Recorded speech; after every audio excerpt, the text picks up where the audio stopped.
Israel का एक और पुराना दुश्मन ईरान और लेबनान के लिए सहानुभूति जताते हुए इजराइल के खिलाफ आग उगलने लगा।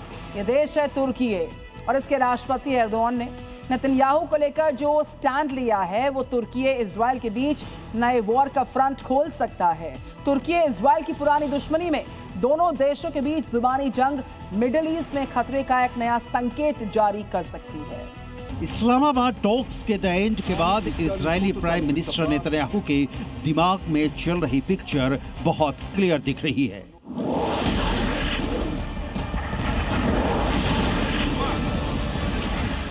Target number 1 Iran, target number 2 तुर्की, टारगेट नंबर 3 स्पेन।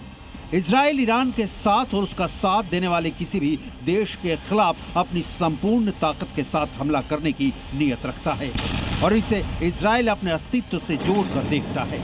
तुर्की के राष्ट्रपति एर्दोआन ने जब सीधे सीधे लेबनान पर इजरायली हमले की निंदा की, ईरान का पक्ष लिया, उसी वक्त साफ हो गया कि अब इजराइल तुर्की को भी निपटाने की तैयारी कर रहा है।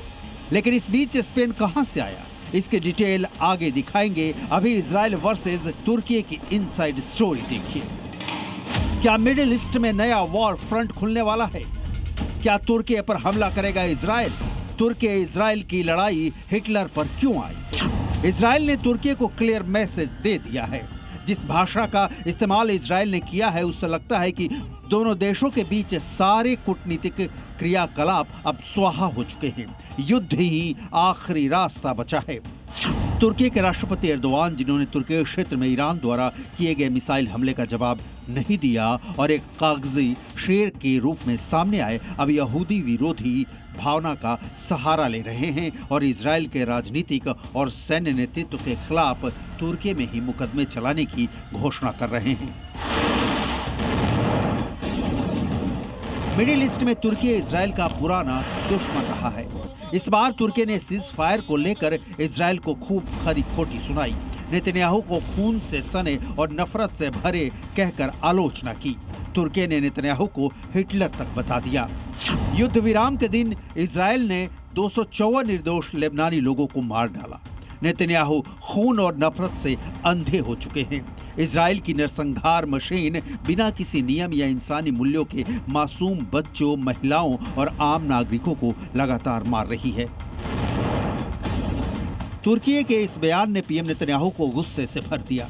तुर्की इजराइल की पुरानी रंजिश को फिर से छेड़ दिया है। क्या इसका नतीजा होगा इजराइल से तुर्की की सीधी जंग? तुर्की की ईरान और पाकिस्तान से दोस्ती इजराइल को हमेशा चुभी है। ये दोनों देश इस्लामिक एकता के नाम पर इजराइल के अस्तित्व पर सवाल उठाते रहे हैं। ख्वाजा आसिफ ने ट्वीट कर इजराइल के खिलाफ बोला, जिसे बाद में डिलीट भी कर दिया, लेकिन मंशा जाहिर हो गई। तुर्की इसी पाकिस्तान का हमदम रहा है और एर्दोआन की खलीफा बनने की ख्वाहिश बार बार हिलोरे मारती रही है, जिसकी राह में सबसे बड़ा रोड़ा है इजराइल। तुर्की ने खुले तौर पर फिलिस्तीन का समर्थन किया और इजराइल की सैन्य कार्रवाई की आलोचना की। इजराइल हमास को करीब करीब खत्म कर चुका है, तो वहीं तुर्की उसे राजनीतिक संगठन बताता है और उसके नेताओं से संपर्क रखता रहा है। तुर्की खुद को मुस्लिम दुनिया का नेता दिखाना चाहता है, जबकि इजराइल मिडिल ईस्ट में अपनी सुरक्षा और क्षेत्रीय प्रभाव बनाए रखना चाहता है। इजराइल तुर्की को अपने देश के लिए अगला खतरा बता चुका है, तो तुर्की भी भविष्य के लिए युद्ध की तैयारियों में जुटा है। इजराइल के डिफेंस सिस्टम आयरन डोम का तोड़ निकालने की कोशिश कर रहा है। तुर्की ने भी इसी तर्ज पर अपना स्टील डोम बनाने का दावा किया है। यानी दोनों देशों के बीच बात बहुत आगे पहुंच चुकी है। अब सवाल ये है कि क्या ये सिर्फ बयानबाजी है या सच में दोनों देशों के बीच जंग का बिगुल बजने वाला है।